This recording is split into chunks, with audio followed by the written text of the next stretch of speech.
Thank you for joining us today. My name is Leah Brown, and I'm a Senior Grants Manager at the National Trust for Historic Preservation. This webinar will discuss the African American Cultural Heritage Action Fund of the National Trust for Historic Preservation and how it awards grants through several different funding opportunities as part of its National Grants Program. Today, I'll describe the program and the application process. Specifically, I'll provide an overview of the African American Cultural Heritage Action Fund and the 4 different grant opportunities available under the National Grant Program, as well as the process for award. We'll talk about what happens if your project is awarded before turning our attention to describing how the online application software called Foundit works and discussing other requirements of the application before closing with some helpful tips for applying. So let's get started. The African American Cultural Heritage Action Fund, established in 2017, is a national trust for historic preservation's multi-year, multi-million-dollar initiative committed to expanding our view of history by telling the full story of African American historic sites and promoting a national identity that reflects the nation's true diversity.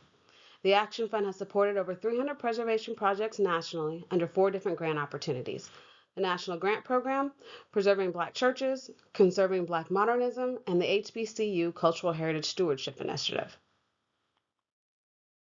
The National Grant Program is the funding arm of the African American Cultural Heritage Action Fund, and the first grant opportunity was launched in 2018. In the last 7 years, over $30 million has been awarded through the National Grant Program to over 300 projects across the United States and its territories. The amount of an award varies based on the grant opportunity or funding purpose and the type of project. Awards range from $50,000 up to $500,000.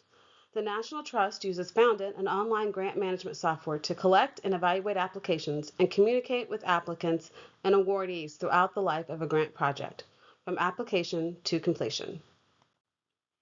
Now that we have an understanding of the program, let's look at eligibility requirements.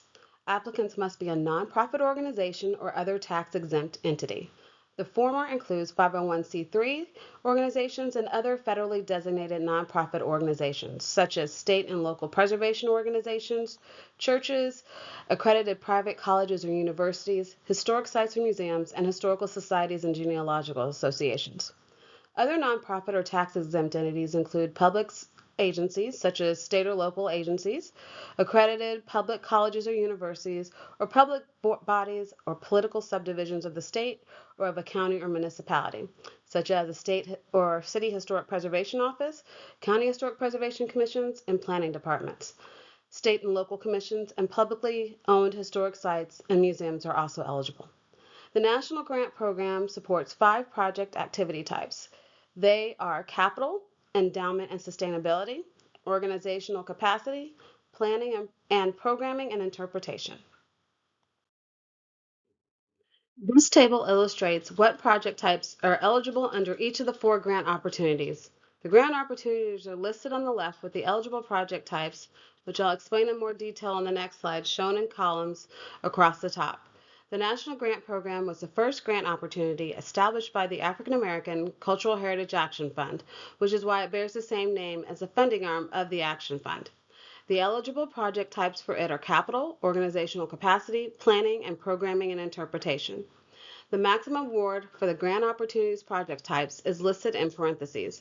Awards of up to $150,000 for planning projects are eligible under both the HBCU Cultural Heritage Stewardship Initiative and Conserving Black Modernism.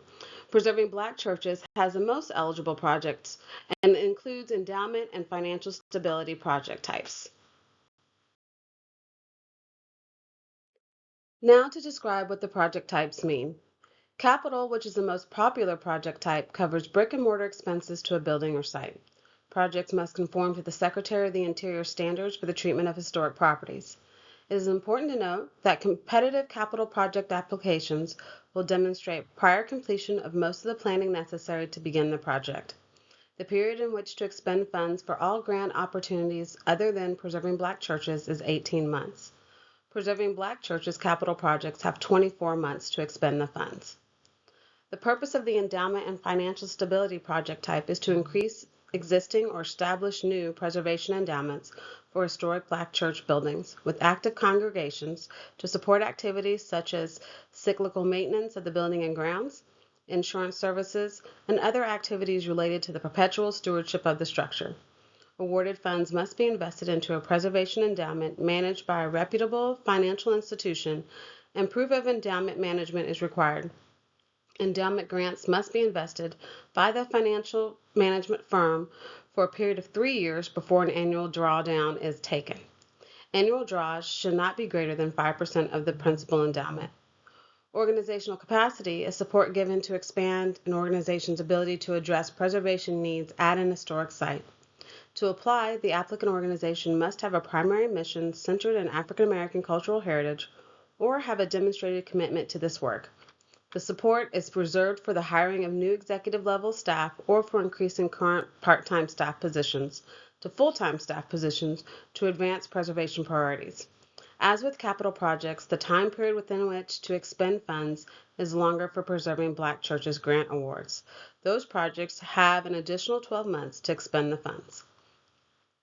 Planning activities should address strategies to ensure the future viability of the historic place or structure and can include activities like business and organizational development plans for preservation organizations, fundraising and financial sustainability, feasibility studies for market-driven revitalization projects, architectural preservation plans, engineering and environmental studies, property condition assessment reports with cost analysis, and historic structures reports. Recommendations provided in project planning documents and deliverables must conform to the Secretary of the Interior standards for the treatment of historic properties. Programming and interpretation is a broad project type that may or may not focus on a specific site. Its purpose is to bring more attention to African American cultural heritage. Eligible activities include developing preservation education documentation and interpretive programs, collaborating with artists, creatives, and scholars to reimagine interpretation and programming, while advancing new approaches to storytelling and public education at historic properties, designing marketing materials or other media communications, and designating sites at the local, state, and/or national levels. Important to note are ineligible activities and expenses. A full list is available in the specific grant opportunity guidelines, but I would like to highlight a few that are applicable to all of them. The following are not eligible expenses: costs associated with planning for or constructing new buildings or structures, renovation projects for non-historic buildings, furniture and appliance purchases, audiovisual technology and equipment, and expenses incurred prior to the grant award date.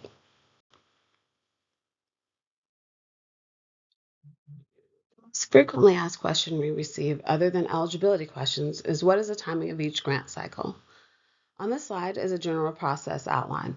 Steps may vary slightly depending on the grant opportunity. In some cases, we request the submission of a letter of intent, or LOI, prior to being invited to submit an application. Whether an LOI is applicable will be detailed in the Grant Opportunity Guidelines. Information about the National Grant Program grant opportunities can be found on our website and on the National Trust Found It landing page. Both of these links, as well as other online resources, will be on a slide at the end of the presentation.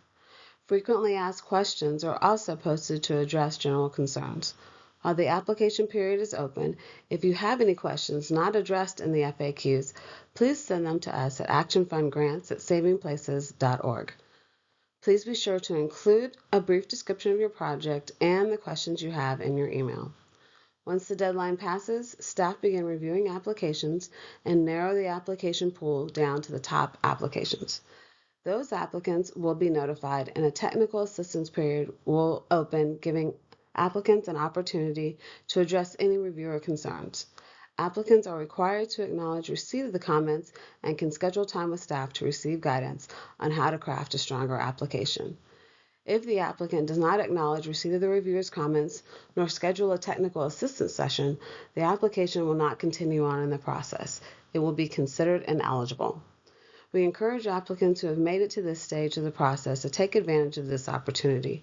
Awards are highly competitive, so if revisions are not made to an application or do not incorporate the guidance given, they are unlikely to be awarded. At the end of the technical assistance period, applicants can submit a revised application. Staff will review these applications again and make a final decision on the number and amount to be awarded. Awardees will be notified ahead of the official award announcement. This process generally takes about 5 to 7 months after the grant round opens. Projects are expected to begin approximately 30 days after the grant award announcement. We typically receive hundreds of applications for any given application round. We use these basic 4 criteria to evaluate national grant program applications. With historic significance, we're looking to see that the property is at least 50 years old. It is not required that the site be listed in any local, state, or national historic preservation registers. While a site is not required for a programming and interpretation project type, all projects must have importance to African American cultural heritage. We also want to know that the National Grant Program funds will have a significant impact on the implementation of the project and aid in the preservation, restoration, interpretation, and management of the historic site, if a historic site is the subject of the grant. Projects that we fund also need to be ready to go. You want to be sure to indicate in your application the steps taken to demonstrate that the project can begin upon the award of funds. We also look to see how well the applicant will be able to manage the project and maintain the improvements to the site or implement the project products in the future.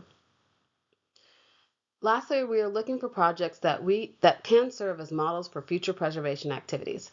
In essence, your proposal is a solution to a preservation problem you've identified. Is the solution the best way to solve that problem? Does it build upon prior approaches to innovate a new method? Innovation and preservation potential is the one criteria that may have more applicability to programming and interpretation projects. There are always new ways to present information that can make it more engaging and accessible. It's more difficult to find novel ways to repair a roof. Yet we include this criteria because we want to encourage the generation of new ideas. But don't worry if your project is a straightforward solution to a problem, like repairing a roof. Your project will not be valued any less in our review process. Please note, other criteria may apply depending on the grant opportunity.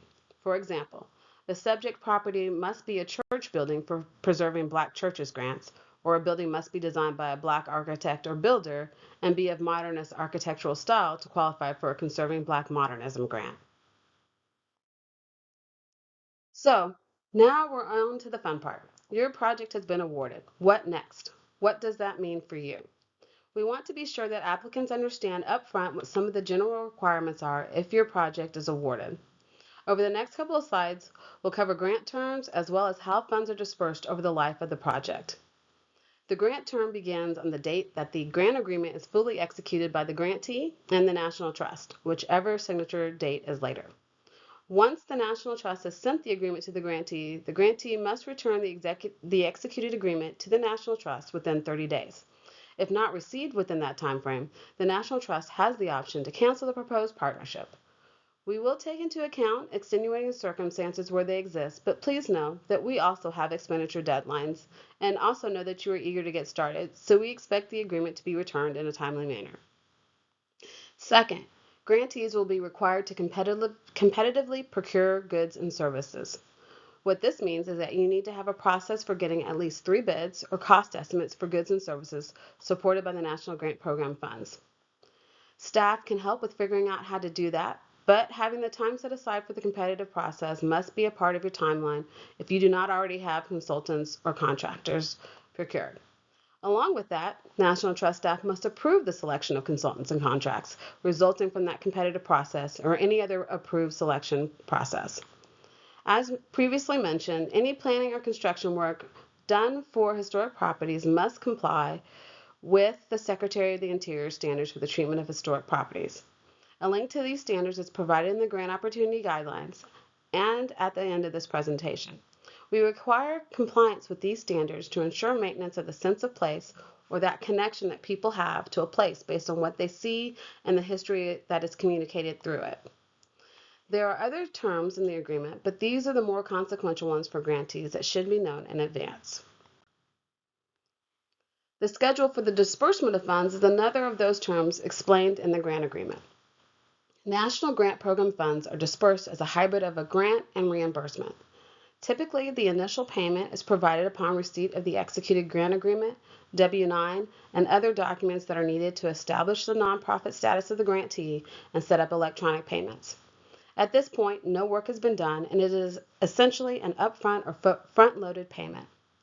An interim report is required to be submitted at the halfway point of the project, but may not be tied to any funding disbursements.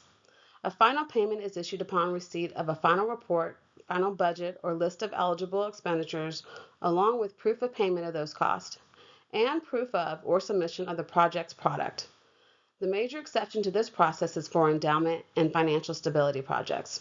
For these projects, applicants must raise their one-to-one match first before the National Trust will issue a single payment in the same amount as what the applicant raised. Secondly, we want to set realistic expectations about the timing of reimbursements. Once staff receives complete documentation for reimbursement requests, it takes approximately 4 weeks for a grantee to receive payment. The National Trust processes payments electronically on the 10th and 25th of the month. In this last part of the presentation, we'll turn our attention to the application and discuss Foundant, the software we use to receive and process applications. Foundant is a great system and has many videos and FAQs for its many features. We have included in this slide a link to the Grant Lifecycle Manager applicant tutorial right here. This video discusses how to navigate the system, see where National Trust grant opportunities are posted, create and maintain an account, and how to complete and submit applications. The link takes you to a page that contains step-by-step instructions with screenshots of what you'll see as you perform basic tasks. In the screen box on that page are links to blogs on how to become a better fundraiser and grant writer. Because these are so helpful, we have included a link to where those and many more can be found. This is a great screenshot of what the National Trust application landing page looks like. It lists all of the active grant opportunities, and a link to this site is provided in the grant opportunity guidelines, as well as a link to the guidelines is provided on this page. While there is an option to enter an access code, we do not require one. You do not need to enter an access code to begin an application. You also do not need to create an account to see a blank version of the application. You can click on the preview button found here with each opportunity to view it. You will need an account to begin the process for any National Trust grant applications. Once you have decided to begin the application, you'll come to this page. In the top right corner, you'll see a question list button. Click on that to find the FAQs. Below in the main section, you'll see how the application is laid out. When you click on the arrow next to the section header, right here, questions will appear. There are additional sections that appear based on answers to questions in these sections. We've broken it down into 6 basic sections. Applicant information will ask basic questions about the organizational and official contact. Please choose this person wisely. This person does not need to be a leader of the organization, but the one assigned to ensure the project's completion. This is who we will contact regarding any questions or concerns during the application period, and if chosen, the grant period. There is also a question about whether the applicant has a fiscal agent. In some circumstances, the applicant is not able to receive the grant funds directly and must partner with another organization who will receive the funds and be responsible for paying project invoices. If you select that a fiscal agent is participating, another section will be created for you to provide additional information about the fiscal agent. Process site descriptions specifically ask for information about the historic resources that are the subject of the project. Project information is where you describe your project, choose the applicable project type. Based on the response to this question, an additional section will appear that is specific to that project type. There is another question about whether selection of a contractor or consultant has occurred. Additional sections appear based on the response to this question. The financial capacity section requests your budget and support for how the costs were determined. We know that many projects can't happen without partnerships, so please share those with us in this section. In the social media section, we want to learn about all the ways you share your project online. We will discuss photograph requirements on the next slide. And lastly, in the certification section, the authorized representative of the applicant certifies or agrees to various terms and conditions. These certifications are required in order to submit the application. The photos you submit really help to tell the story or communicate visually what's included in your application. Many, if not all of the reviewers will have never seen your site or know of your plans beforehand. This is why we require that you upload at least 3 high-quality JPEG photos. For those projects involving sites, we need at least one overall view of the property or resource. If a building is involved, you must include high-quality exterior and interior images with your grant application. Horizontal or landscape photos are preferred. Remember, your photos are communicating a story, telling us about the significance and condition of the property or resources that is the subject of your project. For example, the photo on the top left clearly shows the condition of a segment of wall. It highlights the quality of construction of the structure, the materials, and the way the wall was constructed helps to understand the period in which the structure was built or altered. The image on the bottom left shows interior finishes and previous attempts to stabilize the structure. This highlights the urgency of the work needed. The top right image is representative of programming and interpretation projects. This shows that the resource is ready for interpretation and that there is something to build a program around. The photo on the bottom right is a good example of an exterior image because it gives the viewer an idea of the overall size of the building. You can see that there are 3 bays of windows on the side as well as a possible one-story extension or later addition at the rear. Just as this shows the front and right side of the building, a photo of the rear and left facade will help the reviewer to get an overall image of the building. Essentially, you would be taking 2 photos from opposite corners of the building or structure. Something that we frequently run into is receiving blurry photos. Often they look great on a phone or camera screen, but when blown up to size on a computer, we find that the resolution is low. So here are a few guidelines for taking pictures of sufficient resolution. At a minimum, the photos need to be 1024 by 400 pixels in size or greater than 1000 pixels or dots per inch, often called DPI. Whatever you do, be sure to upload the photo at the largest size possible. What can sometimes change how an image looks on a phone or computer and how it is received is when we select to reduce the size to meet sending limits. For this grant, be sure to upload the images in their original size and resolution.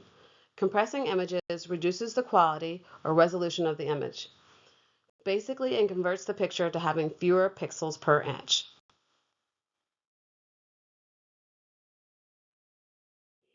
I want to leave you with a few additional tips to make your application more successful. Start early. This can't be overstated. Sometimes having more time can lull us into thinking we have all the time in the world only for the deadline to sneak up on us.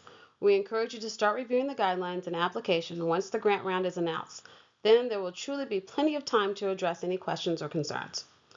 Review the found informational video about setting up an account and navigating the system.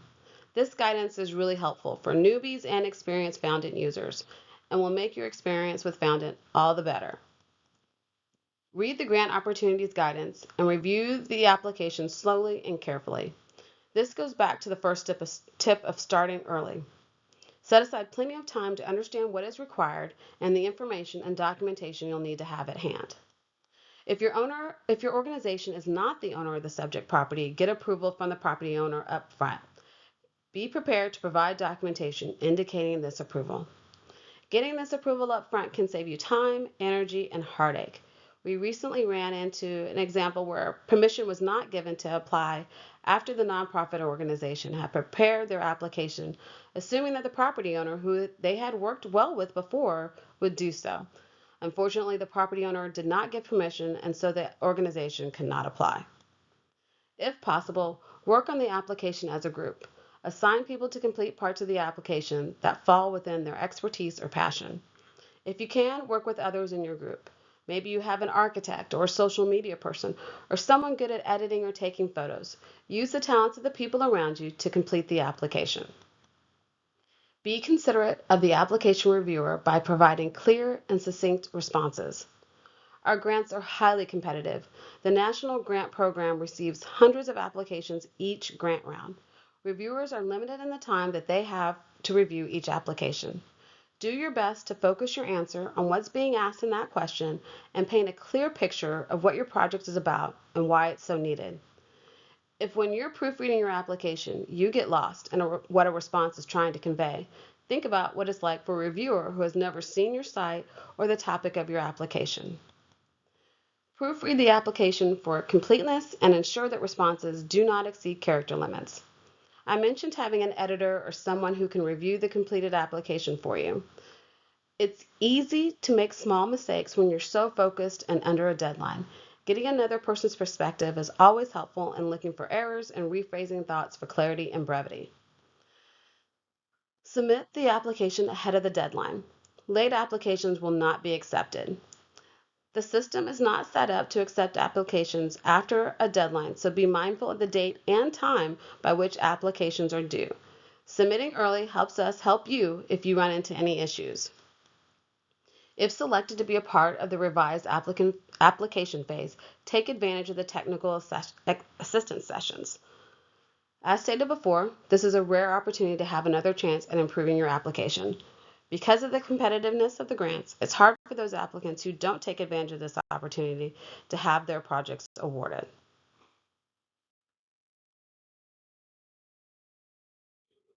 Lastly, here are the online resources I promised you earlier on in the presentation. The first is just the link to our homepage for the African American Cultural Heritage Action Fund. And then there is the page for the list of grant opportunities available through the African American Cultural Action Fund, as well as our frequently asked questions. And then there is a National Trust Foundant grant homepage. And on this site, you will find funds available for the African American Cultural Heritage Action Fund, as well as other grant opportunities throughout the National Trust. And lastly is a link to the Secretary of the Interior standards for the treatment of historic properties. I want to thank you today for taking your time to be with us. We hope that this presentation has been helpful to you and look forward to receiving your application. If you have any questions, you can reach us at actionfundgrants@savingplaces.org. Have a wonderful day.